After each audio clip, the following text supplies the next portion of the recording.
Good morning, Kuya! Good morning, Kuya! Good morning, Kuya! Good morning, Kuya! Morning, Kuya! Good morning! La la la la! Good morning, Kuya! Good morning! Then, nandiyan si Rina. Oo, tsaka Si Doc Sara nandiyan rin. Wala si Diego. Wala, may gout ang lolo mo. Ayan. Nakakamiss naman. Kasi parating niya sinasabi, lolo ko. Ayan. Yan. Yan, paika-ika. It's payback time. Kaya, Oh. kailangan Ano ba ng ngayon? konti pa. Monday na. Monday, Oh, Monday. October 10. October 10. Oo, tuloy ang ligaya. Pero Oh, bago bago ang muna. lahat, of course, Rina,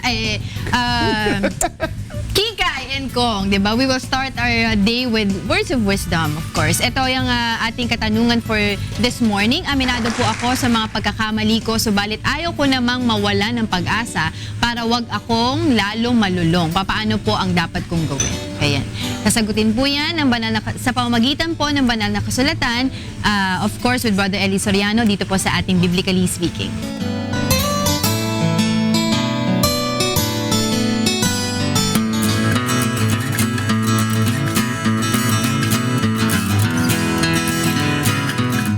Ang kasaysayang natututunan natin sa mga nagdaang panahon, pag pinag-aralan natin, nagbibigay pag-asa sa atin.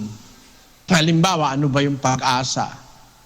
Si Rahab patutot eh.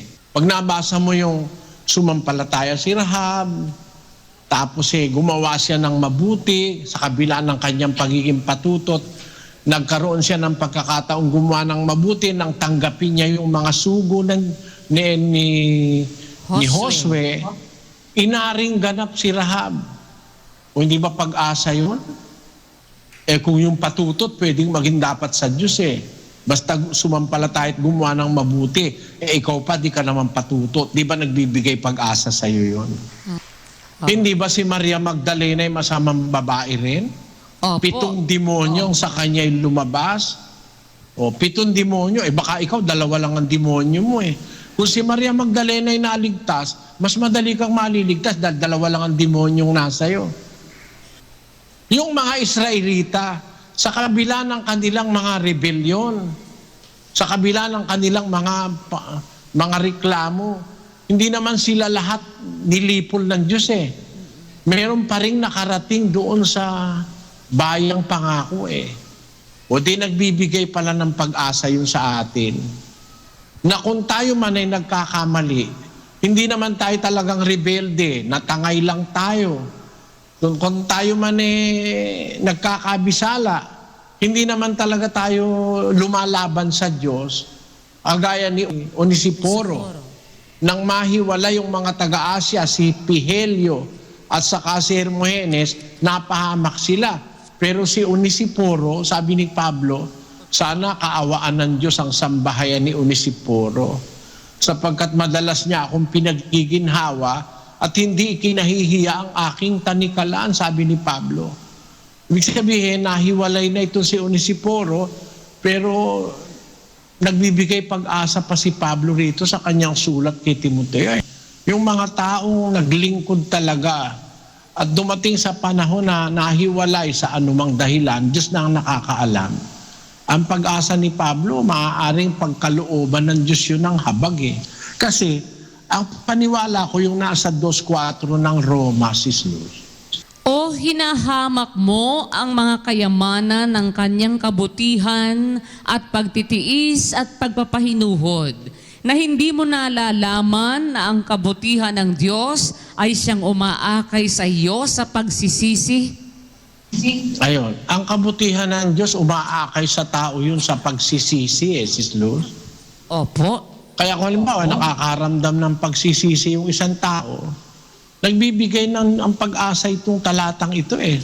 Para dun sa wala ng pag-asa. No? Kasi meron mga inaalisan ng pag-asa ni Satanas, sinasabi ni Satanas, sige na, gumawa ka na ng masama, total, nakagawa ka na ng masama, tuloy-tuloy mo na. Hindi ka na rin lang magiging dapat sa Diyos. Kaya samantalahin mo na lang, magpakaligaya ka na sa mundo. Ganon. Yun ang mga pinapaisip ni Satanas. Kaya yung mga rebelde, nagdidire-diretso na. Pero sa isang taong talagang hindi naman lihitimong masama, sa isang taong hindi naman masama, kundi naihiwalay lang ng tukso o nadamay lang sa mga iba, pagka nakakaramdam kayo ng pagsisisi, dapat yung malaman na yung kabutihan ng Diyos, yung kanyang kagandahang loob, yun ang umaakay sa atin sa pagsisisi.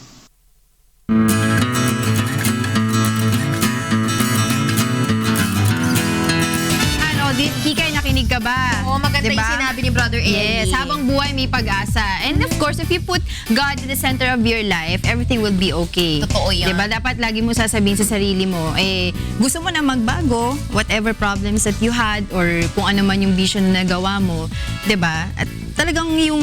You have to lift it up to the Lord. Yes, yung will mo to do good, dapat nandoon parati. Maraming salamat po sa inyo, Brother Eli Soriano, para po sa ating Biblically Speaking.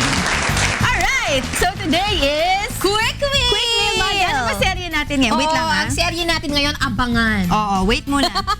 Kalimutan ko eh.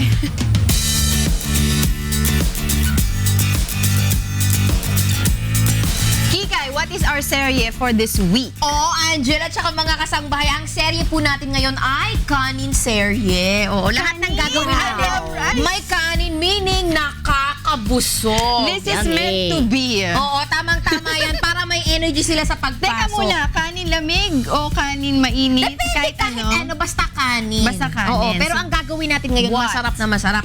Chow fan. Ooh, I love Oo. it. Alam mo, madalas ko itong in-order dun sa isang sikat na Chinese restaurant. Fast food. Na fast food, oo. Pero ngayon, para makatipid tayo, we will make our Oh, own. and I'm so Wow. excited. But what are the Yes. ingredients that we need to Siyempre, make mga kasambahay, chow fan? meron tayong number 1, ang ating kangkong. And then, meron din tayong onion Kangkong. leeks and garlic and white onion. And syempre, hindi tayo makakabuo ng chow fan kung walang carrots at itong ating Baguio beans. So, galing pang Baguio yan, pati itong oyster sauce natin. And of course, para mas malasa mga kasangbahay, we have our salt and pepper. Pepper to taste. Yes, oo, napakadali lang. I'm sure Ready ka makatapuan na? yan sa kanilang mga ref. Yes. Okay, mga kasangbahay, ito ang paggawa ng ating chow fan.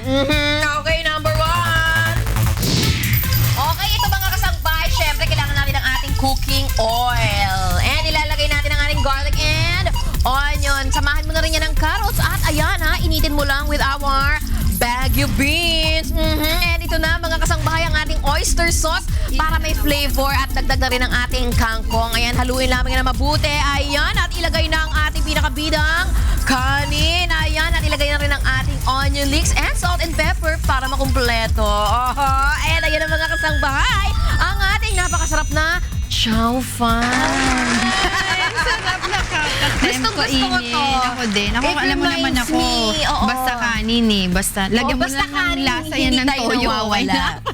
Oo, pero with my chow fan, I kind of put a little bit of meat. Oo, Oo, ako din. Kasi I was ayoko gonna ng say masyadong that. gulay, para ang daming gulay. Parang kailangan ko ng medyo may meaty May meat, may a little protein on the Yes. side. But dun sa soy sauce mo kasi sa oyster sauce, merong protein na dun. But then again, sabi ni Diego, naalala ko yan, no? Nakinig ako sa kanya, no? Dun sa mga hindi available yung oyster sauce, pwede daw Pwedeng toyo and toyo. cornstarch. Tapos magiging malapot na siya. Parang oyster sauce na din. Yun. Oo, ayan na, meron pa tayong hack ngayong quick meal. Yan, kainin mo na yan, Kika, ya. Oo. But before that, I need to know the prices. Oo, para Kasi alam mamalengke natin. na tayo, di ba? Sandali lang. Price watch. Saan na price watch? Price watch. Yan.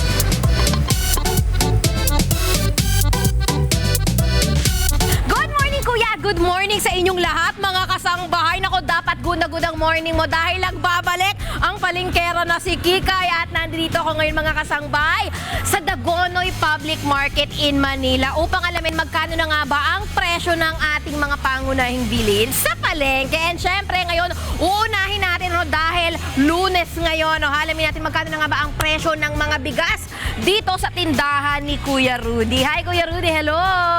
Okay, unahin natin mga kasangbahay itong sinadomeng ha. Ito ay pumapatak ngayon sa presyong 36 pesos. All the way na po yan to 40 pesos per kilo. tinurado naman mga kasangbahay ay pumapadak sa presyong 55 pesos per kilo. Tung Ifugao Organic at ito naman ay pumapadak sa presyong 53 pesos per kilo. Itong Laon rice nila, meron silang premium at merong ordinaryo. Yung ordinaryo po ay pumapadak sa presyong 45 pesos per kilo, pero ang premium naman ay 46 pesos per kilo. Ito ang ating NFA rice ay pumapadak sa presyong 27 pesos. All the way na po yan, nasa 32 pesos per kilo. Meron din sila dito na napakasarap na red rice. Ito ay pumapadak sa presyong 63 pesos per kilo. So ayan mga kasangbahay, yan ang ating market for today. And syempre, dahil dyan bibigyan natin si Kuya Rudy ng gift pack mula sa Good Morning Kuya at 4 Directions Ads. Yes, thank you Kuya Rudy. So ayan mga kasangbahay, Monday morning dapat gising na gising ka na like me. Ako si Kikay at ito ang Palengke Price Watch sa Good Morning Kuya. O ayan mga kasangbahay, tamang-tama dahil kanin serye tayo ngayon. Inalam natin magkano na nga ba ang presyo ng ating mga bigas. So maraming salamat po sa ating mga vendors at sa 4 Directions Ads para sa mga gustong magpagawa ng mga magaganda at matitibay na souvenir items. Ayan, at sila po ay located dito sa Unit G15A Regalia Park Tower, P2000 Street Corner Ed sa Cubao, Quezon City. At syempre, maaari rin po sila makontak sa numerong 334-8047 at sa 0936-481-1710 at sa 440-9420. Maraming salamat po muli sa 4 Directions Ads. Tawag na! At syempre, since nagpasalamat ka na, itutuloy ko na rin yung pagpapasalamat ko kasi I want to thank yung North 2 Division Mothers Club ng Nueva Ecija. Sila ang nag-provide ng ating kanin kanina sa ating quick meal. Maraming Oo. salamat po sa inyo sa Mothers Club ng Nueva Ecija, North 2 Division. And this time around, hi Doc Sara, good morning! Good morning! Hello everyone! Kamusta po sa mga nanonood natin ngayon sa atin sa Good Morning Kuya ngayong Monday morning? Of course. It's not Monday kung wala si Doc Sara. And later, malalaman nila kung anong pag-uusapan natin Yes. with you. But ano muna tayo? Mag-exercise muna tayo tuwing umaga.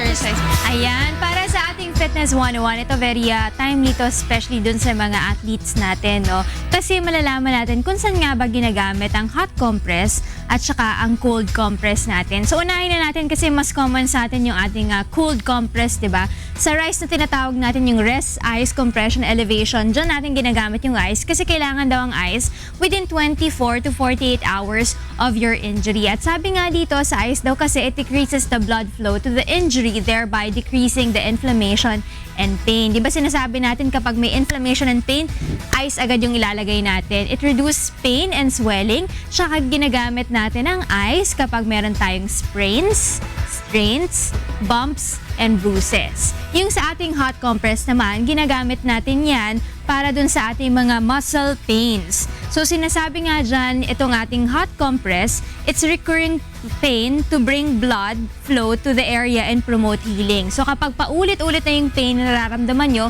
pwede nyong gamitin yung hot compress na yan. And it relaxes muscle soreness because it increases flow of blood, oxygen, and nutrients to the affected area. Plus, kailangan nyo rin yan sa mga muscle spasm nyo because it increases your ROM or range of motion, chronic muscle pain. Kung matatandaan nyo, di ba, yung mga muscles natin, kapag medyo nagsistretching na tayo, naiinitan na tayo, mas nagiging flexible tayo. So parang ganito din to, na kapag may hot compress tayo, naiiwasan natin yung ating mga stiff joints and muscle spasm. Yan. So pwede nyong gamitin, tandaan nyo lang yung paggamit ng cold compress tsaka ng hot compress nyo, pero kailangan gamitin nyo lang yan within 10 to 15 minutes. Alam nyo, hindi nyo kasi pwedeng ibabad sa sobrang lamig or sobrang init. pwedeng magkaroon tayo ng burns, 'di ba, sa ating mga skins. So kailangan 10 to 15 minutes. Tapos gawin niyo 'yan kapag sobrang severe yung inyong injuries, kailangan gawin niyo 'yan at least thrice a day. Tapos pwede rin yung i-alternate ang cold compress tsaka hot compress, pero that's after 24 to 48 hours of icing that injured area. So yan ang ating Fitness 101. Sana natutunan nyo kung paano gamitin mabuti ang ice at saka hot compress natin. Or At least cold and hot knowledgeable compress. na tayo. Pero dun sa mga mommies out there, of course, hindi naman laging available yung mga nakikita natin sa TV, di ba? Or sa internet, yung na mga hot or cold compress Oo. na nabibili, di ba? Dun sa bahay nila, ano yung mga magagandang, parang simpleng life hacks na pwede nilang gamitin for hot or cold compress? Yan, yung mga kunyari nasa ref nila, di ba meron sila mga bottled water. Pwede na yon as cold compress sa kanila. Tapos yung sa warm compress naman, anything na mainit, like for example, ibabad mo lang yung towel mo sa mainit, gano'n. Tsaka not too hot kailangan daw itong hot compress na ito, medyo warm. Warm lang. Oo, warm. Not too hot kasi masakit din siya sa balat, di ba? So hindi mo rin siya mabababad for a few minutes doon, 10 to 15 minutes doon sa tinatawag nating hot compress. Ayun. Thank you, Rina. And since I said thank you, Oo, tuloy-tuloy na rin ang ating pasasalamat. Kaya good morning, Kuya. Would like to thank Patrol. Ayaw mo bang tumaba? Ayaw! Go with the power of 500. Go with the power of Patrol and Live It. Take care of your liver with Live It. Available at all leading drugstores nationwide. and good morning, Kuya. Would also like to thank New Moms, maging bidang nanay sa New Moms Malunggay. OsteoGuard, tulong iwas osteoarthritis sa OsteoGuard. Go, galaw! Wow! Wow! La la la la. Ayan! Welcome back again dito po sa ating napakagandang programa. Good morning, Kuya. Today is Monday, October 10. Oo, napakagandang programa. Yes, oo. Gusto na natin sabihin sa ating mga tagapanood na kung meron po silang katanungan patungkol sa kanilang kalusugan, particular na sa balat, gayon din kung may legal concern, mag-text or tumawag lang sa mga sumusunod na numero. 442-6256 or 442-6257 or sa Globe natin 0995-582-3762 or through Sun 0932-947-5386 o mag-send po ng message sa aming Facebook account sa Good Morning Kuya. I-type lang ang inyong name, age, location at inyong katanungan. Ayan. At kami po ay more than willing to answer your queries para makatulong po sa ating mga tagapanood. Especially today, nandito si Doc Sara, mga skin problems sila, di ba, Doc? Or beauty problems. Beauty problems. And si Kong naman for legal Legal queries. queries. Yes. So habang nag-aantay tayo ng mga tawag nila, parang gusto ko munang ma-enrich yung Tuto. vocabulary natin. Sige. Spell vocabulary.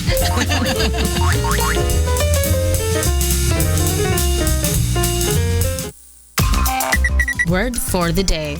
Commensurate. Adjective. Proportionate, corresponding in amount, measure, or degree, also equal of the same size or extent. Example sentence. She wants to find a job commensurate with her abilities and experience. In Tagalog, katimbang o katumbas. Because it's word for the day, it's Kong Erin sentence. Nakakahalata na ako dito Ayaw mo nun, di ba? Go, commensurate. Commensurate. The judgment given by the court was commensurate to the loss of the complainant. Talaga naman may sakit. Ako naisip ko lang, his salary is commensurate with his skills and abilities, responsibilities. Tama Siya, dami naman. mo. Tama mo Tama naman, di ba? naman. Simple Oo, lang. Ito tama pinapahirap naman. ni Kung Kong. naman di mo magamit in sentence, pwede mo nalang ibalik kay Kikay. Kikay, can you use the word commensurate in a sentence? I believe that Good Morning Kuya can never commensurate any of the jobs I had. Walang katimbang. Since nag-ano ka na rin, nag-example sentence ka na. Yeah. Pag ganun yun eh. Pag ganun yun eh. Sige, sa sports na lang. Being a smaller team, they need to commensurate their level with speed. Kasi the smallness dapat may speed din sila Quickness. sa level. May quickness. Spell commensurate. Kaya ba mas mahirap? O, go last na. Okay, usually the management to a certain disease given by physicians commensurate the complaint given by the patient. Tama ba? Yeah. Ay, pahirap ng pahirap eh. No? Balik sa'yo, Angel. At dahil dyan, diba?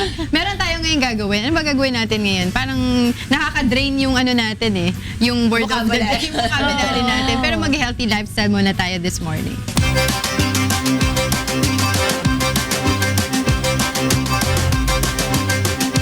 Good morning mga kasambahay. For our healthy lifestyle, ating pag-uusapan, dangerous side effects of not getting enough sleep. Okay, pag-uusapan natin dyan, ano ba yung mga 8 mga side effects kapag hindi tayo nakakuha ng tamang tulog? Unang-una, syempre po pag di tayo nakakakuha ng tamang tulog, it affects our memory. Syempre po ang ating utak na rin mga kasambahay. So bakit po ba? Kasi nga po hindi po napapahinga ang ating utak. Imagine for how many hours of the day, itulog po tayo. Alam niyo po, kailangan po mapahinga ang ating katawan. Sabi natin, holistic, mentally. Kasama po doon yung ating pong utak. So kapag tayo po hindi nakakatulog na maayos, napakarami po naman ng utak natin na overload po tayo.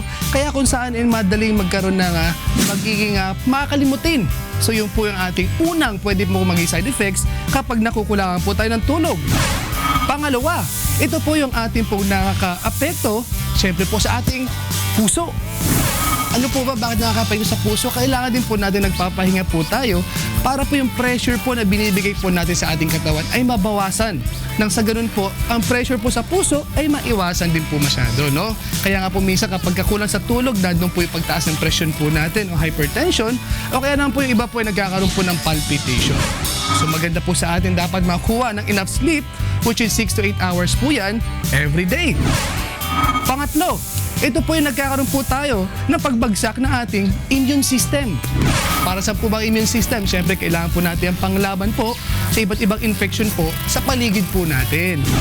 Kapag kulang sa tulog, ito po yung mga tao mabilis na inuubo, sinisipon o kaya naman po nilalagnat o nahahawa po sa iba't ibang mga karamdaman. And syempre po, ang ating pang-apat, ito daw po yung nagkukos ng depression. Siyempre po, nagiging depressed ka, nagiging stress ka, pati po yung pag-iisip po natin, pati po yung ating emosyon po ay naapektuhan kasi nga po hindi po tayo nakakapagpahinga and papatong-patong na po yung mga problema po sa ating buhay. So nakakalungkot. Panglima, ito naman po ang nakakapagpataas po ng ating timbang. Bakit po tumataas ang timbang? Siyempre po kapag napupuyat po tayo, naapektuhan po ang ating metabolism. So tendency po, pwedeng tumataba ang isang tao. Kaya makikita nyo po yung mga call center agents natin, sorry na lang po, pero bumabagal yung metabolism, kaya nag-upisa ang trabaho ng magandang katawan and then you ended up, malaki po tayo. Ang ating pong pang-anim, ano po ba yun? Ito po yung nakakapagpataas po ng risk of diabetes. So ibig sabihin po, pwede pa tumaas ang ating blood sugar po. Kasi nga po, hindi maganda yung metabolism po natin, kaya po nahihirapan pong tunawin po ang ating blood sugar o gamitin po ng ating katawan. Pang-pito, ano po ba yun? Ito po yung nakaka-damage po ng ating balat. Siyempre, ang balat po natin, dapat nagre-repair din po yan. At kasama na rin po dito yung blood circulation natin. Kasama na po ang ating immune system. So kung gusto po nyo maging makinis at maging maganda po ang inyong mga balat, kailangan po matulog po tayo ng tama. At siyempre, panghuli po natin, ito po ay nakakapag-lead on sa iba't ibang aksidente. Ikaw ba naman magmamaneho po kayo ng puyat? Siyempre, aantukin po kayo at pwede pong makasagasa o mabangga po kayo. Hindi lang po yan, kahit paglalakad lang po sa kali. Kung inaantok po kayo, hindi niyo po makikita sa paligid po ninyo, kaya marami aksidente po ang pwede po mangyari sa atin. So yan po ang ating 8 dangerous side effects kapag hindi po tayo nakakuha ng tamang tulog. And that's for our healthy lifestyle for today. Napaka-importante talaga ng tulog. Di ba lagi natin pinag-uusapan yan dito with Kuya? Kasi di ba nababanggit nga natin na ang tulog, pag natutulog tayo, that's the time na nag-regenerate yung body Cells natin, yung natin. cells natin. So, pag kulang yung tulog, most of the time, like ako, for example, in my experience, pag kulang tulog ko, masungit ako. Ako din. Ikaw din, ganun ka din. Ako Ikaw, din, Doc. parang nung Biyernes. Kasi syempre kulang ka sa tulog. Kulang ka sa parang, tulog. Parang mas Irritated madali ka. kang matrigger, di ba? Oo. Mas madami ka kumain kapag puyat ka. Kasi ako pag Yes. lang pagpuyat, gusto kong kumakain. Talaga Yes. sa kumakain ka, To keep ha? you awake. Kumakain ka pag talaga nagpupuyat rin. talaga, kumakain talaga ako.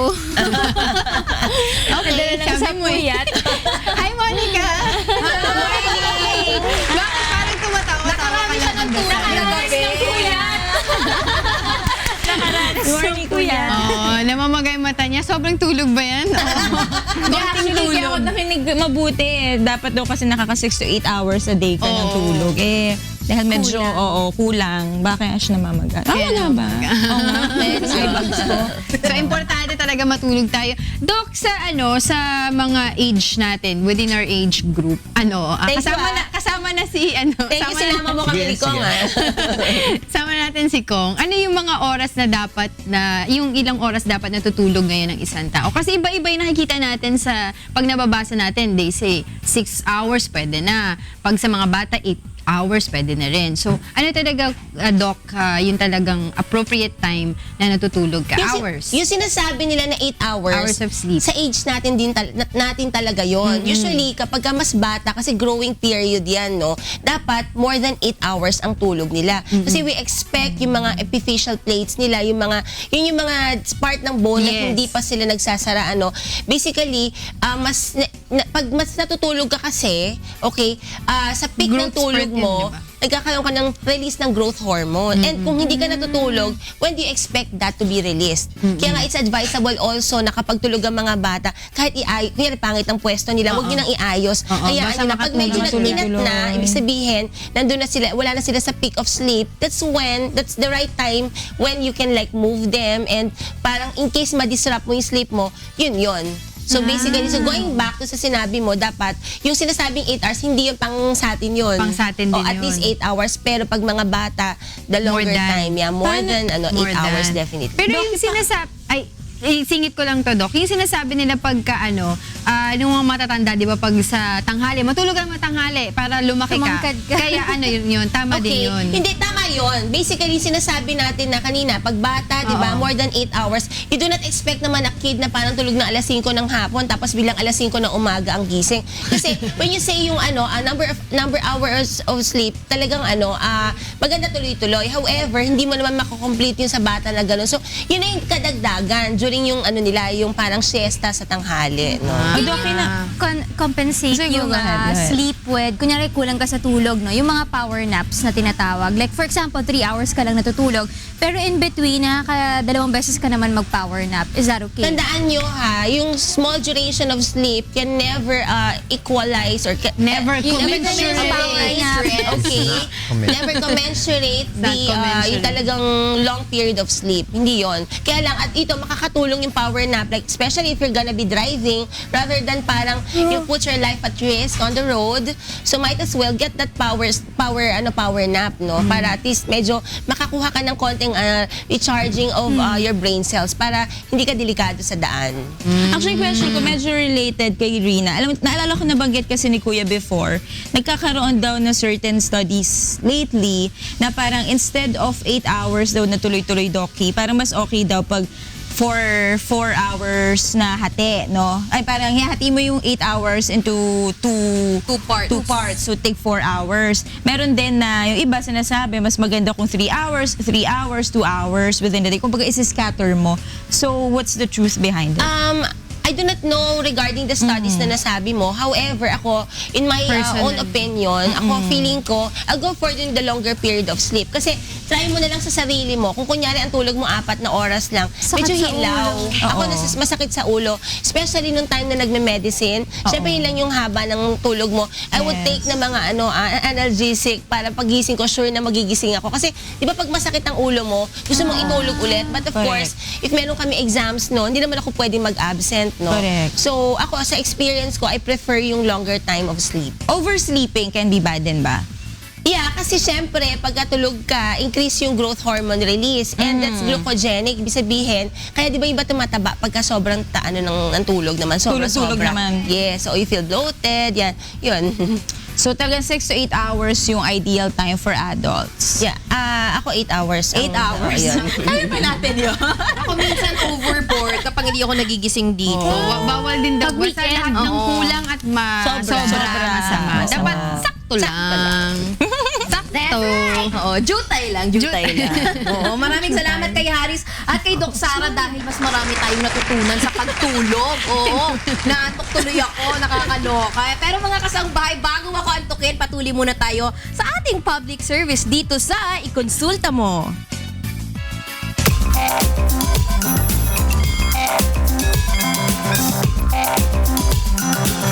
Okay, mga kasangbahay, unahin po muna natin ang ating kasangbahay na merong katanungan na medikal para kay Doc Sara. Ito ay si Donita Jane Okaya na 21 years old mula dito sa Muntinlupa City. Magandang umaga, Donita. Good morning po. Good morning. Nandito na po si Doc Sara para sa inyong katanungan. Good morning po. Good morning, Donita. Go ahead. May kukonsulta lang po ako sa skin ko kasi po yung lower breast ko may allergy. Then po, meron po akong pigsa ngayon. Nagkakaroon din po ako ng pigsa. Okay, yung PICSA is sa ibang site naman? Opo. Okay. So, So, dun sa allergy, basically may mga na-encounter tayong mga patients na under the breast talaga nagkakaroon ng little irritation, namumula. Kasi we expect, especially pag tag-init, it's common. Alam kasi natin, ang breast usually nakababa, di ba? So, you have the skin also underneath. Because of the friction, especially during summertime. Ngayon, hindi naman summer. However, syempre, depende sa activities din ng pasyente. Kapag napapawisan, hindi na kulang yung breathing dun sa area na yon, hindi nakakahinga, no? So it's advisable that pagka kunyari feeling mo may ginawa nag-exert ka ng kumbaga may physical exertion, make sure you dry up yung pawis dun sa area. And then if you can get yung mga prickly heat powder, lagyan mo din, no? Yun. And then kung talagang sobrang lakas, pwede ka rin gumamit ng mga aluminum chloride powder, yung tawas, pero make sure dahil malipis ang balat natin doon and may friction, dapat yung super powdered talaga siya, no? Super fine. Very soft, very fine. So ilalagay mo siya to avoid yung too much perspiration on the area. However, now na meron na nga existing na dermatitis, may pamumula, okay, may pamamaga ng balat doon, you can get like 1% hydrocortisone, you can apply there kahit manipis lang kasi that's a topical steroid, pero mild naman yung potency niya. Very thinly lang yung application, 2 times a day. And then for a week, no, you'll appreciate naman yung improvement. However, hindi siya pwedeng for prolonged use, like na-mention ko nga, it's a steroid. So, more often than not, prevention talaga tayo dyan sa site na yan. You can also use yung mga mas malamig na tela, no? Oo, yun ang pwede mong gamitin. And yung mga brush shear na na pwedeng gamitin, make sure avoid mo muna yung may mga wire kasi medyo mahigpit yun eh. Okay, so kung kaya mo nga, I do not know kung ano yung build mo, no? Pero if it's applicable, pwede kang gumamit din ng mga sando bra. So in the meantime na parang tinatry muna nating mag-heal yung area. Now, if it affords no relief, so siguro in a month's time, you can like go see us here. And I'm here every Monday after Good Morning Kuya. No, so you're in Muntinlupa area, nandito ka naman sa Manila lang, Metro Manila. Or I have we have yung clinic namin in Alabang. You can see me there. Clinica Figura, paki-search na lang on Facebook. And then as per dun sa PICSA naman na tanong mo, dear very recurrent ba yan, Donita? Paulit-ulit ba yung PICSA or ngayon lang naman so far? Opo, since Augusta po ito. Tapos nagkameron natuyo, nagkameron ulit? Yes po. Okay. Kasi usually the microorganism na nagkukos ng PICSA is capable of tunnel formation. So if you have one here, and then after a few days, magda-dry up, and then after another week or 2, meron na naman dyan sa magkakatabi, no? Kasi nga, nakaka-form sila ng tunnel sa ilalim, no? So ngayon, if that is the case, kaya natin tinatanong, maganda kasi sana yan na IND. Ang ibig sabihin ng IND, incision and drainage. So dapat yan nahihiwa, and then natanggal ng doctor yung laman. Okay, nililinis siya para to make sure there's complete eradication of the microorganism causing the PICSA. Okay? So now, dahil meron, siguro ako itong sinasuggest ko sa'yo, no? In the meantime, you use antibacterial soap, you get triclosan, may nabibili yan sa mga leading drugstores. Okay, triclosan yung ano niya, yung antibiotic na sabon. And then, chop mo lang ng maliit para hindi sayang, no? So from sa gitna yung infected, palabas, no? Huwag mo na ibabalik. Actually, mas madumi pa nga yung surrounding tissue. And then, apart from that, habang hindi pa siya hinog, kuha ka ng malinis na bote, warm compress mo. Bakit? Kasi gusto nating pumunta yung mga inflammatory sa mas mamaga para huminog na siya. Okay? And then punta ka na sa doctor mo na pinakamalapit para ma-advise niya kung ano yung kung pwede nang i-IND. And then at least para mabigyan ka din ng antibiotics, no? Usually binibigyan natin dyan cloxacillin. Kung adult, cloxacillin 500 mg every 6 hours. And it's worth mentioning that she needs to consume yung 7 days. Kasi ang nangyayari, inom na antibiotic, hindi itutuloy. Ini-increase lang natin yung possibility ng resistance ng bacteria sa antibiotics. So in that case, hindi ka natatablan. Okay, and since recurrent din the PICSA, you expect, paulit-ulit yan, tapos anong gamot? Bibigay ka na ng mas malakas, no? And as much as possible, we do not want to give yung mga second line or third line of antibiotics kasi yun ang mga mas malalakas. Baka tamaan naman ng kidney or liver. Okay, so ganun Donita, no? Hindi ko natanong kung saan yung site ng ng PICSA, but you always maintain yung good hygiene. That's a very important practice na dapat ginagawa lagi para ma-avoid yung recurrence din ng PICSA. Okay, Donita, you still have questions pa? Wala na po. Okay, sana nakatulong sa'yo. Thank you, Donita. Thank you, Thank you Donita very much Jane. po. Dok, sana meron lang akong dagdag na katanungan regarding dito sa concern ni Donita. Dahil nga na sinabi mo na mag-antibacterial soap siya para ma-eradicate yung mga germs, do you recommend or makakasama ba yung paggagamit ng loofah sa pag-alis ng kanyang mga bootleg at mga pigsa? Okay, loofah nakakatulong para mag-exfoliate pero hindi siya pwedeng palagi gamitin. Kasi defense natin yung makapal na balat eh. Sa mga germs. Yun. Pero habang existing yung yung infection and yung dermatitis, it's not advisable kasi may problema ka sa balat. Now, if you use the loofah, yung nakuha mong dead cells sa ibang part, ilalagay doon. So baka magkaroon ng, baka mas lalo na yung kanina, yung sa allergies niya, baka lalong magkaroon ng problem. Galing-galing wala siyang, hindi naman infected eh. So baka baka mag-infect pa. So not at this time. Usually ginagamit lang yan kapag hindi eroded yung balat. Okay, maraming salamat, Doc Sarah, Okay. para sa kasagutan na iyan. O ngayon, puntahan natin si Kong Erin para sa ating Manibela Tips. Of course, babalikan po natin ang ating teleserye sa traffic signs dahil marami po sa ating mga nagmamaneho hindi alam kung ano mga iba't ibang mga traffic signs dito sa ating bansa. Kaya panoorin po natin ito.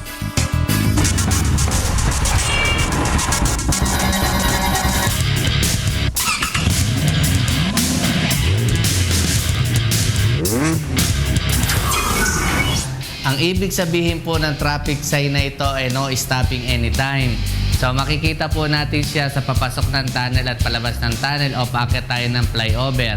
Ang magiging violation po natin dito pag ito po ay ginawa natin ay disregarding traffic sign. Ang ibig sabihin po ng traffic sign na ito ay no waiting. So pag nakakita po tayo ng traffic sign na ito, bawal po tayong huminto o maghantay. Magkaiba po ibig sabihin ng no parking saka ng no waiting. Pag huminto po kayo sa no waiting, automatic po pwede na tayong bigyan ng violation. Samantalang po doon sa no parking na nandun kayo sa loob ng sasakyan at nakahinto, bawal po tayong bigyan ng violation. Pwede ho tayo paalisin.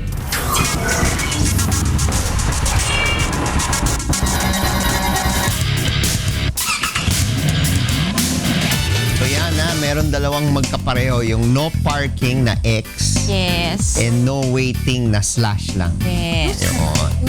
So huwag ninyo kakalimutan yan, kundi kayo ay titikitan ng MMDA o ng CHPG.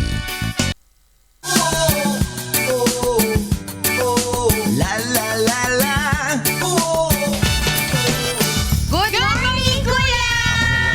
Good morning, Kuya! Good morning! 6:14 na pala. Yes.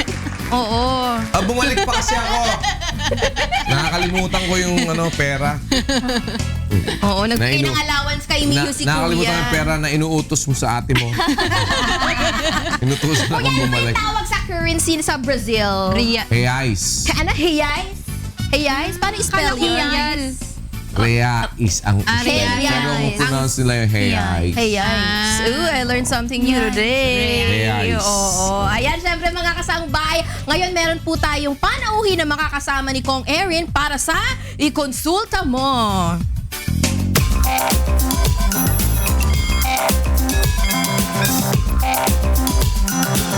Good morning, Kong! Morning. Hello po, good morning! Okay, good morning. Kasama natin si Mon Certeza, no?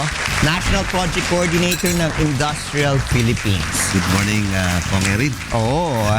Siyempre, ang isa sa mga importanteng topic na pinag-uusapan at kung kailan talaga i-implement itong usapin tungkol sa ENDO or end of contract na alam natin bago yung administrasyon ni President Duterte laganap dito sa ating bansa.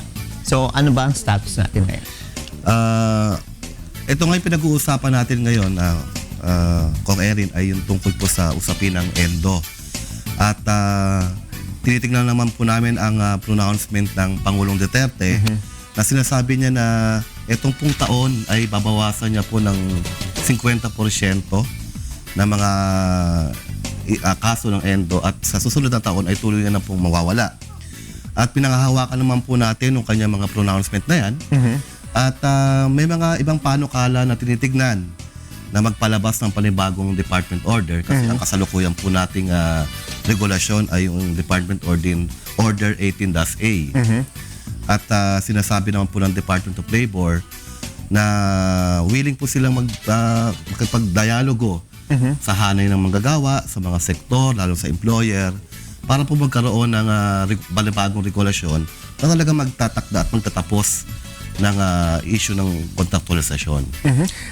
Napansin nga ng inyong lingkod nung ako ay pumunta sa isang department store. Hindi ko nasasabihin kung saan, no? Sa iba't ibang halos nawawala ngayon yung mga sales lady, no? Talagang kung dati makikita mo nakatayo-tayo doon, ngayon wala dahil naghahanap ka kung saan kukuha ng size o kung may stock ba sa loob. Ang ginawa namin dahil wala kami mahanap, dumiretso na kami sa cashier at sila mismo ang tingin ko may nag-assist dahil ito may epekto sa sinabi nga ng ating Pangulo.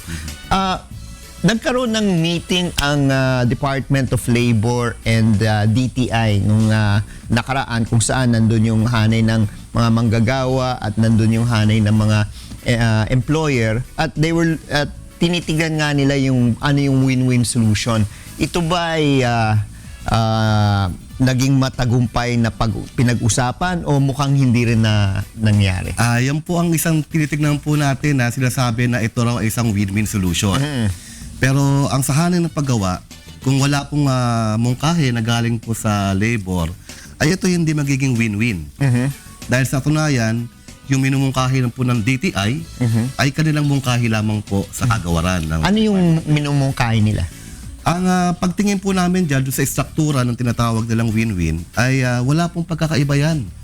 Doon sa DO 18-A na sinasabi na pwede naman daw maging regular ang manggagawa pero doon pa rin sa subcontractor or contractor. Hindi pa rin sa direktang principal. In other words, yung employment agency ang regular. Doon ka pwedeng maging regular. Yes. So sa esensya, ay wala pong halos pagkakaiba yan doon sa kasalukuyan. At alam naman po natin na hindi pa rin, yan pa rin ganyang relasyon ay sumasagka sa karapatan ng manggagawa, lalong-lalo na sa karapatan nila magporma ng union at makapag-collective bargaining. Kung isipin nyo, pag tinerminate ng principal ang kanilang kontrata sa subcontractor o contractor, paano na magiging regular yung manggagawa doon sa kanyang agency? Kung wala naman siyang kontrata sa principal. Meron akong itatanong lang sa inyo, Sir Den, kasi meron nakausap before, actually recently lang, na mga Valley Parkers sa isang ospital. And they've been working there for mga lampas na ng 10 years. Since agency sila. So nagpaalam na sila, sabi nila, last day na namin sa September, no, mag-work, sabi niya gano'n. Oh, ano mangyayari, ganyan. Kasi since dalawa yung branch ng hospital, one in the Quezon City and one in the, sa the Fort, yung dalawa, magkaibang agency sila na pinagkukuhanan, no. So ang kinuha nilang agency na mag-stay for them is yung the one in the Fort. Now, nag-give out ng employees or ng Valley Parkers, pati dun sa may Quezon City branch nila. So ngayon, these people na under dun sa, kunyari, let's say, agency A, ay mawawala na ng trabaho. Yes. Pero to think na nagtatrabaho sila dun sa ospital na yun for more than 10 years. So, papaano po natin na masisave itong mga manggagawa na ganito yung sitwasyon nila? Actually, wala rin pagkakaiba yan doon sa ating mga kaso sa manufacturing. Yes. Na may mga ilang manggagawa dyan under agency, pero tumatagal ng 5, 10 hanggang 15 taon. Ang kasalukuyan po namin ginagawa dyan ay pinapa-regular po namin yan. Meron kaming mga mungkahi sa kanilang principal to absorb them. Lalong-lalo nga na pinagbabasihan natin etong pong pronouncement ni Pangulong Duterte na dapat ay itigil na yung ganyang eskema ng kontraktualisasyon at dapat i-absorb ng principal. Kasi ayon sa batas naman, dapat 6 months and 1 year ay considered regular. Pero kung ang So will you consider in that situation po ba, sir, will you consider yung mismong company yung yung at fault there o yung agency because hindi naman sila yung kukuha na doon sa employees? Ayan po yung intricacy po ng ng DO18 industry. Kasi kung titingnan natin, dapat kung ang kanyang linya ng trabaho ay usually necessary or desirable or directly related, dapat ay empleyado ka ng principal. Ang valet baka hindi hindi, papasok doon kasi kung ang necessary job ng hospital to give health services, mukhang problema yung valet. Ayan kung Erin ang mukhang may problema tayo sa DO Yes, yung department order mismo may problema. Hindi naka-identify ano pa talaga yung necessary and desirable. Pero kung titignan natin, halos na, for example, kung Erin, yung nangyari sa Palea Yes. Maraming manggagawa doon sinabi hindi ito core business ng PAL.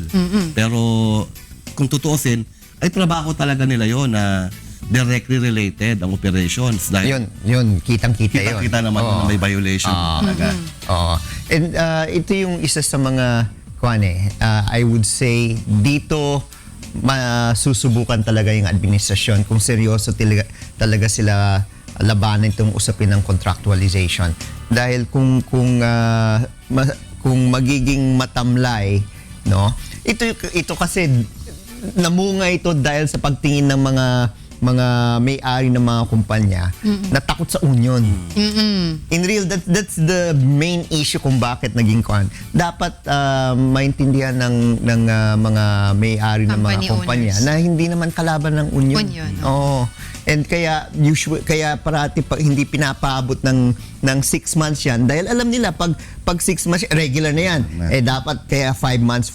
Kaya dito kumalat yung endo-endo tapos merong scheme pa yung ginagamit na yung employment agency na binabato nga ngayon sa employment agency wala naman kapital para magbigay ng regular status yan, no, yung mga benefits ng isang empleyado kaya tingin ko hindi mangyayari yung win-win na yan kailangan pumalo na talagang ang DOLE at ng administrasyon kung talagang gusto nilang tapusin itong problema dahil ito, parati ko sinasabi, ang endo ay isang pamamaraan kung bakit hindi gumiginhawa ang buhay ng manggagawa. No? Yun yung doon. Kasi parati ka minimum wage lang Wala kang benepisyo. Exactly. So, yun yung problema. Tama po yun, no? Kaya nga po sa Industry Oil, yung hanay po namin, na nagsagawa kami ng pagkilos noong October 7, ay pangatlong taon na po namin itong ginagawa. Ito ay isang malawakang pagkilos hindi lamang sa Pilipinas, kundi sa iba't ibang panig po ng mundo, na tuwing October 7 ay nagkakaroon kami ng Global Day of Action against precarious work. Dahil itong mga uri ng precarious work tulad ng endo, contractualization, temporary hired, at kung ano-ano mang mga termino, kung Erin na nakikita natin, ay isang uri po ng eskema na talagang sinasagkaan yung mga karapatan ng manggagawa at talagang nasa-circumvent ang batas, no? Right to organize and collective bargaining. Kaya tuloy-tuloy po kaming nagsasagawa ng mga pagkilos at nananawagan po kami sa administrasyon na kung talagang seryoso, ay talagang upuan na yan. At alam naman natin, nabanggit nga ni Kong Erin kanina na hindi ito nakakadulot ng magandang buhay. In a business sense, hindi rin walang logic. Dahil pag training ka lang. Training ka lang. Napapagastos ka rin sa training, walang continuity. Tsaka halos wala namang pagkakaiba. In-outsource mo sa isang third party at wala na, ganun din yung gastos mo. Tapos yung level po ng learnings ng mga worker, yung productivity, ay hindi rin tumataas dahil pabago-bago. Sa parte naman ng manggagawa ay napakahirap din. Nag-interview nga kami sa isang study namin na tuwing 5 buwan ay naghahanap na naman sila ng panibagong trabaho at kumukuha na naman ng requirements. Sa dami ng requirements, sabi nga nila, kulang na lang apply na kami for abroad sa dami ng requirements. Parang passport na lang kulang, nakaalis na kami. So ganun yung mga marinig mo sa mga workers sa study namin sa Cavite, sa export processing zone, kung Erin, no? Marami kami na interview ng manggagawa at talagang malulunos ka sa kalagayan nila. Dahil yung kakarampot na kita ay kanila pong tinatanggap sa kabila ng wala silang katiyakan sa trabaho, kukunti ang kita, hindi maayos yung kondisyon sa paggawa, at parang second class citizen pa sila sa loob. Kasi may distinction pag regular, contractual, feeling nila sila Hindi kami belong dun sa company. Priority at vulnerable na mawala. Ganun yung kalagayan nila sa loob ng kumpanya. Anong mensahe mo sa mga may-ari ng mga kumpanya na hesitant pa rin dahil nakaugalian nga yung endo, no? At peaceful yung kalagayan sa loob ng kumpanya. Anong mensahe mo sa kanila para at least hindi sila matakot, no? Kapag mawala yung endo, naku, magkakagulo sa loob ng kumpanya at hindi makakapag trabaho ng gusto. Siguro mensahe na lang na mula sa hanay na paggawa, lalong-lalo sa mga grupo ng employers, ay tignan natin ito, no, na isang talagang mag-crop up tayo ng isang pagpaplano, hindi lang naman po sa hanay ng paggawa, kundi po sa pagbibuild ng ating lipunan. Na gusto natin ay meron pong malusog at may katiyakan na hanap buhay sa mga manggagawa na magbibigay po ng dagdag na productivity para po mapaunlad pa po yung kumpanya. At sama-sama naman po tayo dito na aasenso. At ang gusto nating gawin ay isang matatag, no, na lipunan. Tayo naman ay hindi humihingi ng malaki, kundi dapat lamang po ay ibigay kung ano po yung nararapat para po sa mga manggagawa. Okay, maraming salamat, Mon. At syempre, pagdadasal natin na itong usapin ng endo ay matapos. Maraming salamat din, Kong Erin. Thank you, Kong Erin at Sir Mon, para sa napapanahon na usapan na yan. Ngayon naman puntahan natin si Rina para sa ating Sports Basic.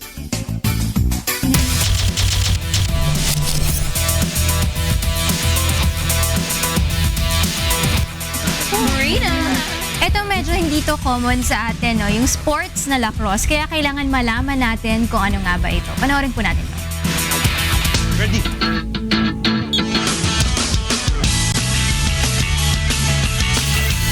Good morning, Kuya. I'm Maru Legaspi of the Philippines Lacrosse Association and currently the head coach of University of Makati Lacrosse team.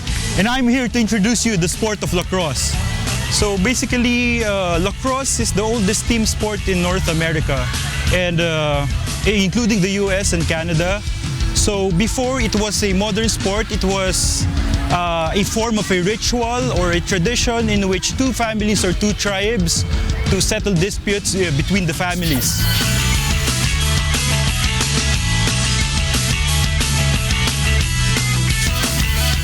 basically, lacrosse is a full contact sport which requires hitting your opponent's body or slashing.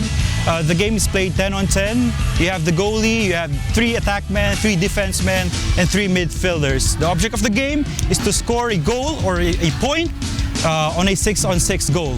If you wanna take a look or observe other sports, it's very similar to hockey, basketball, football, and soccer.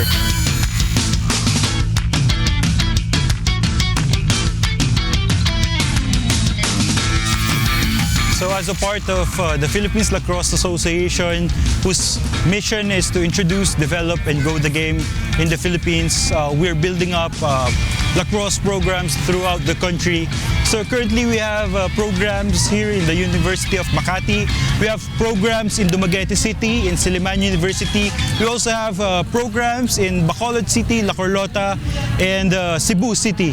And we're planning to build up more programs very soon, probably on the upcoming months.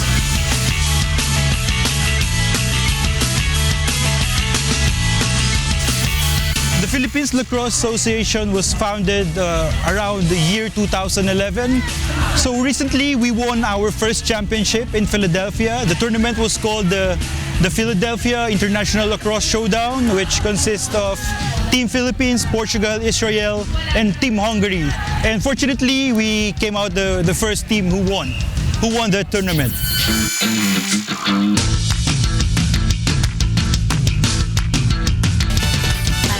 Meron na pala dito sa Philippines niya. Oo, yung lacrosse. Kasi lagi ko lang nakita ko lang sa ibang bansa eh, di ba? Mga Ivy League Ito daw ay parang Ivy League school. instead of ice hockey, field hockey daw ito. Nakikita ko lang yan sa ibang bansa. Nababasa, napapanood. Sa mga pelikulang namin na nalaman. Nababasa, ganyan. Parang hirap naman laruin nun. Parang makakatama ka na makakatama. Pwede kayong matuto pala pag pumunta kayo dun sa University of Makati. So nagtuturo sila, UMac. UMac, nagtuturo sila sa ng lacrosse dyan. Fairness, maliit yung arms mo sa TV, ha? Bakit focus niyo po? Bakit malaking basa? Maliit naman talaga. Pero mas maliit. Iya naman. Tumaba na nga si Rina. Oh no! Kuya, Okay lang yan. Hindi na naman kakain yan. Hindi na naman kakain yan. Oh, ano ba ang inflammation? Ay, kuya, dapat yata dun ako, no? Sige, sige.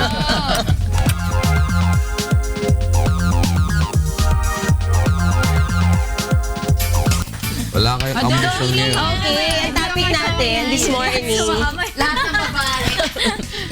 What is your topic for today? Okay, yung topic natin for today, very timely doon sa Fitness 101 kanina ni Rina. So, inflammation. When you say inflammation, pamamaga. Okay, so just to give you a hint, though hindi naman palagi, no?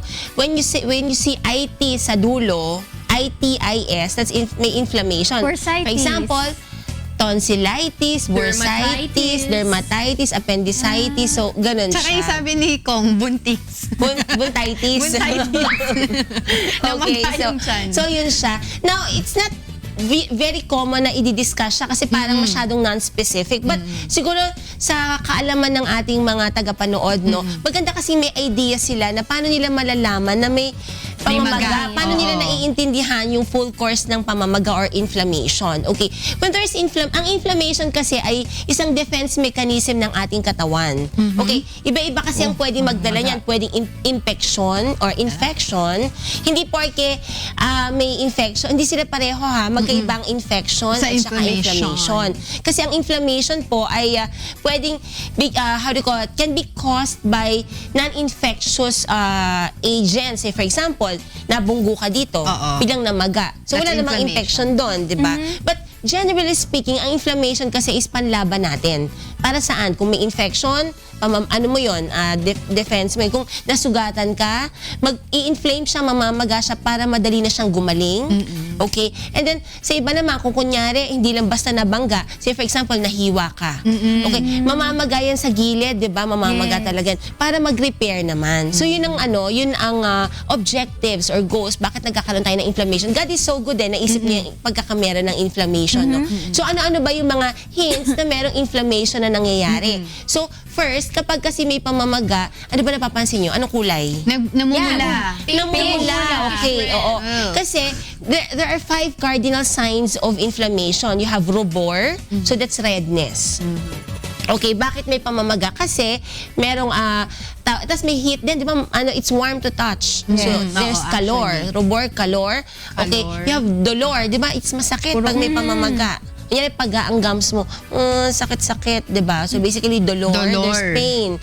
Tumor, may pamamaga or swelling. And then one is functionalisa or loss of function. Okay, so isipin natin, bakit ba namumula? Kasi ang ginagawa, di ba ang ating mga white blood cells, nandun yan sa loob ng mga ugat natin. So there's what you call vasodilation or dilatation. Naglumalaki yung mga, how do you call that, yung circumference ng mga ugat para makapagpadaloy siya ng dugo doon. Kaya namumula. It's from dun sa increased blood flow to the area. And then, because of this blood, increase yung heat, no, kaya warm to touch, no. And then bakit painful? It's painful kasi maraming nare-release na mga mediators na siya ng pain. Basically nga yan defense natin. Kasi pag painful, hindi mo muna masyado siya igagalaw para maka-repair siya. So kaya pagka may mga ganyang senyales, there's ongoing problem. So kung wala kang maiba, say for example, hindi nabunggo, hindi ka nahiwa or what, baka may infection sa loob. Inside. Kaya nga pagka kunyari meron lagnat, may sakit ba siya? Oo, nilalagnat Actually, it's not the lagnat na sakit. Senyales lang siya na may problemang nagaganap. So ngayon, kaya pagka may lagnat, actually dapat medyo hindi ka matutuwa na may sakit. Pero At least alam mo may nangyayari. kayang depensahan ng katawan mo kasi ang mga microbes hindi nila kayang magstay sa isang mainit na environment. Kaya tumataas ang temperature natin. So the higher the temperature is, most often than not, it's because there is Lumalaban very yung body higher natin. case of infection, level of infection. Okay, so ganun siya. Now, hindi lahat ng sinabi natin, hindi naman lahat ng pamamaga ay itis lang nagsasa. Meron din mga iba, like for example, atherosclerosis, may pamamaga sa loob ng ugat, especially kalimitan, gawa yan ng mga cholesterol deposits. So, lang yun, yung most common, yung mga may itis, tonsillitis. So basically, or dermatitis, namamaga ang balat, may pamumula, diba, ganyan. So basically, itis ang dulo niya. So now, dahil may senyales ka ng ganyan, ano yung pinaka-importanting dapat gawin? Dapat magpunta ka na sa doktor mo, magpa-check up ka, Dok. Naku po, ang sakit po ng lalamunan ko. Ganyan, as nilalagnat din po ako. So i-check ng doktor. So pag-check, pagkita ang tonsils pala ay namamaga. So basically, kaya pala nilalagnat, kaya maga pala, kaya mahirap lumunok. So, yan ang mga senyales. So, ngayon, sana po yan ay nakatulong sa ating mga tagapanood ngayon, lalo na sa may mga chikiting, oo, na huwag natin ipagbahala yung mga yan pag may mga kakaibang pamumula. Okay? Tapos lalo na may pain and mainit, no? Lalo na kung di maigalaw. Tanong ko, Doc, pagkasabay nagkaroon, of course, yung nagkasugat ka, infection, tas namaga, ano yung unang i-address mo? Okay, syempre the cause, which is the infection. So, ngayon, kailangan, by the way, buti na itanong mo yon. Usually, pag may infection, di ba napapansin natin, minsan merong pus or pasintabi po sa mga nag-aalmusal, may nana, yan ay gawa ng white blood cell, increase ang blood flow. Pinapupunta talaga siya doon para kainin yung infection. So, ngayon, mas maraming pus doon or nana, mas mataas ang infection, ibig sabihin, no? Kaya, yun, dahil senyales, pagka nawala kasi, mawawala ang pamamaga. Habang may infection, hindi mawawala yun. Yung pamamaga. Kasi nga, like what I've mentioned, yan ay defense ng katawan natin. Huh? Yun. Tapos yun, dahil may senyales na ganun, kailangang malagyan ng topical antibiotic, kailangan makainom ng gamot. Pag mas malalang infection, baka hindi kayanin ng pamahid lang na antibiotic. Kasi baka mami nasa ilalim na. Like yung iba, for example, simpleng cellulitis, pamamaga ng cells, no? Say for example, nandun lang sa superficial, sa balat, no?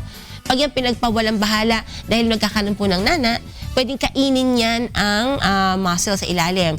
Or pag pinatagal-tagal pa po, baka mami pumunta na po doon sa buto. Maging reason para for amputation. Bakit kailangan putulin yun? I-recommend ng doktor yun para wag nang umakyat or kumalat ang infection. Mag-spread. Okay, so Okay, to wrap up, basically, ang inflammation po ay defense mechanism ng katawan natin. Maging ano tayo, how do you call it? Mas simpler sa vigilant. Basically, very keen ka sa pag-observe sa ating katawan, Kung may especially mga sa may mga changes bata. na Kung may hindi- changes na hindi naman not normal unusual. or very unusual. So, ano po yan? Sign po yan na parang kailangan natin bisitahin ng ating mga doktor. Okay? Thank you, Doc. Thank you. Thank you, Doc. Thank you. Thank you. At ngayon naman, mga kasangbahay, puntahan natin si Angela para sa ating... Kaya mo to! Ayan, itatanong ko lang sa... Ano mo muna?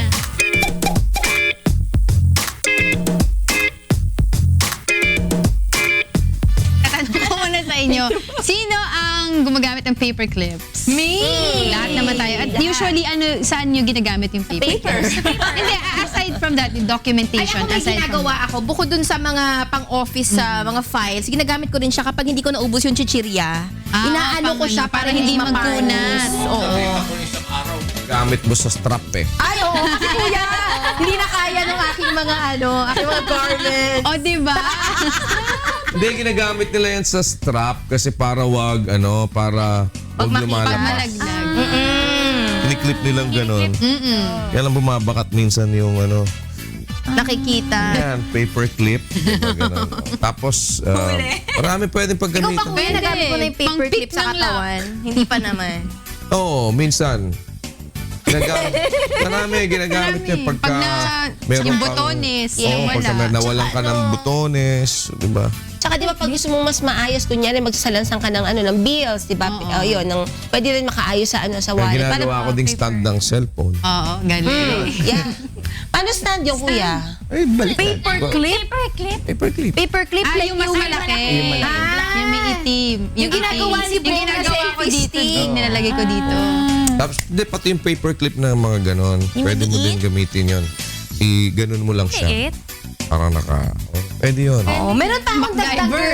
girl. Kapag yung mga for example, sa calculator, kapag hindi ko ma-press, pag ma-reset, yan yung ginagamit ko, yung pinakadulo. Kahit sa mga cellphone natin, pag wala ka yung pin niya. Oo, yung para sa SIM. Pag pick ng lock, Kasya pwede ba din. yun? Lock, ano? Pwede, Dapat. pwede kuya.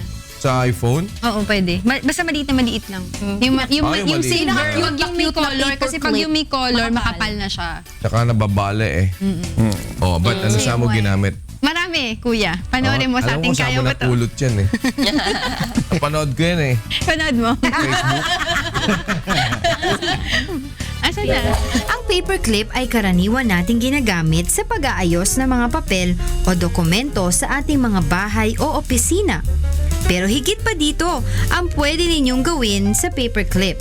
Dahil maaari nyo rin itong gamitin sa pag-aayos ng ilang mga bagay sa inyong bahay.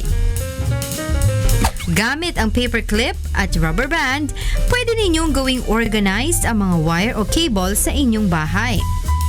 Talian lang ng rubber band ang paperclip. Sunod ay itali paikot ang rubber band sa wire o cable. Tapos ay ipasok ang paperclip sa dulo ng rubber band. Para naman mas madali ninyong mahanap ang dulo ng inyong mga scotch tape, pwede ninyong gamitin ang paperclip bilang tape marker.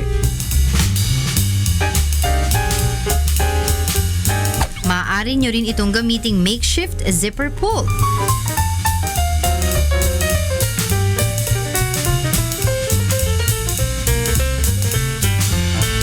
O kaya naman ay temporary lock para sa inyong mga luggage o bag. Kung mahilig naman kayong magbasa ng libro, pwede ninyong lagyan ng iba't ibang dekorasyon ang paperclip at gamitin ito bilang bookmark. Gawing kapaki-pakinabang ang mga simpleng bagay sa inyong bahay. Tutok lang para matuto pa kayo ng iba't ibang paraan to maximize things in your home. Always remember na dito sa Good Morning Kuya, kaya mo to! Oh, yan. Ang dami palang magagawa. Oo. Alam mo, favorite ko doon, Dapat creative. yung parang pang-lock ng dalawang zipper. So parang kunyari Bakit nasa no? MRT ka, hindi basta-bastang mabubukas yung bag mo kung naka-knapsack, di ba? Oo, Yung mga bata kami nila Angel, ginagawa din yan as necklace, di ba kung matatandaan mo? bracelet, Ay, oo. ganyan. Tsaka paborito din daw yan nga gamitan nila Lito Bahet tsaka ni Pao Dasal. Ay, naku, gusto rin niya ni Iyot tsaka ni Ah, Ian, talaga? sure. Ayaw pumayag. Bati pa mo. Okay, mga kasambahay, para po sa ating ikonsulta mo, pumunta tayo kay Angela. Ba't umalis ba?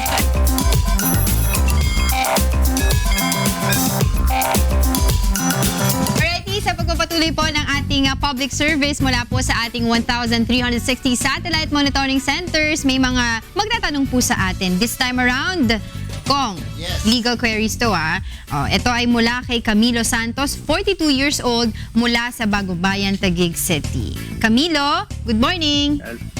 Good morning po. Makakasama po natin ngayon si Attorney Kong Erin Tañada para po sagutin ang inyong mga katanungan. And Camilo, ikonsulta mo na. Hello? Sige po. Yes, go ahead po. Itatanong ko po yung tungkol po dun sa mamanahe ng namin magpipinsan. Kasi namatay po yung tiyo namin na walang asawa, walang anak. Ngayon kami pong magpipinsan yung magmamana nung naiwan niyang pera sa bangko. Ngayon, ito pong pinsan namin, nagpapapirma ng waiver. Ngayon, nakalagay po sa waiver, parang hindi kami magkakaroon, hindi rin kami hindi kami magkakaroon, hindi rin kami mawawalan. Ngayon, siya lang ang hindi pipirma sa waiver. May iba pa po bang opsyon na para makuha yung pera sa bangko na hindi kami pipirma ng waiver? Hindi, kailangan talaga pag-aralan kung ano yung waiver, no? Mas mabuti extrajudicial settlement ng lahat ng mga pamangkin, no, ang pipirma, na sila ang maghahati-hati kung ano man ang nasa loob ng bangko, yun yung paghahatian po ng mga magpamangkin. Ang kinakabahan lang po ako sa waiver, baka humingi siya lang ng authorization mula sa inyo na siya mag-withdraw. Pag ganyan na mangyayari po, yung mga ibang pamangkin hindi makakatanggap ng kanilang share dyan. So, mas mabuti po, extrajudicial settlement na lang po kayo na lahat ng pamangkin ay heirs nung tiyong namatay at kayo po yung dapat magmana sa pera na naiwan sa bangko. Huwag ho ninyong ipagkatiwala sa isang tao dahil yan ay tingin ko magiging problema po ninyo mamaya. Ganun po. Marami pong salamat. Sige po. Ayan, may dagdag na katanungan ka pa po ba, Mr. Camilo Santos? Wala na po. Alright, maraming salamat po sa inyo, Mr. Camilo Santos, mula sa Bagong Bayan, Taguig. This time around, Kong, yes, mula sa ating FB account or Facebook Okay. account, meron nagpadala ng katanungan mula sa Quezon City. Siya ay si Rachel Gutierrez. Good morning, Kuya. Hingi lang sana po ako ng legal advice. Ano po ang magiging karapatan namin over the father ng pamangkin ko kasi namatay lang lately yung ate ko pero hiwalay silang mag-asawa. Legal wife ang ate ko, iniwan niya ang kanyang pamilya dahil sa isang babae nung nag-abroad. Pero nung nabalitaan niyang namatay ang ate ko, bumabalik-balik siya sa amin para makuha ang loob ng bata at balak kunin sa amin. 5 years old pa lang yung bata sa ngayon. Sana masagot niyo po ang tanong ko. Salamat po. Yes, Rachel, no? Hindi natin maiwasan na talagang merong pong karapatan ang tatay sa bata, no? Kung namatay na yung nanay, syempre ang may legal authority over the child is the father. Ngayon, kailangan lang kung kino-contest po ninyo yan, ang korte po ang magdidesisyon kung kayo po ay dapat bigyan ng karapatan sa bata. So, kailangan na pumunta po tayo sa korte at sabihin kung ano ba yung mga rason kung bakit, no, hindi dapat sumama sa tatay yung bata. Yun yung legal na proseso na kailangan po natin sundin at hindi natin pwedeng sabihin maski iniwan yung nanay ng bata at sumama sa ibang babae, karapatan na ninyo sa bata, hindi. Dahil siya yung Magulang tatay, siya may karapatan sa bata. Ngayon, kung meron po kayong kung gusto ninyong kunin yung bata, ang korte po ang magdidesisyon kung may sapat na batayan ba na ibigay yung bata sa inyo. Maraming salamat Kong Erin at of course kay Rachel Gutierrez na nagpadala ng katanungan sa FB page. At yan po ang ating konsulta mo mula sa ating 1,360 satellite monitoring centers. Thank you, Kong.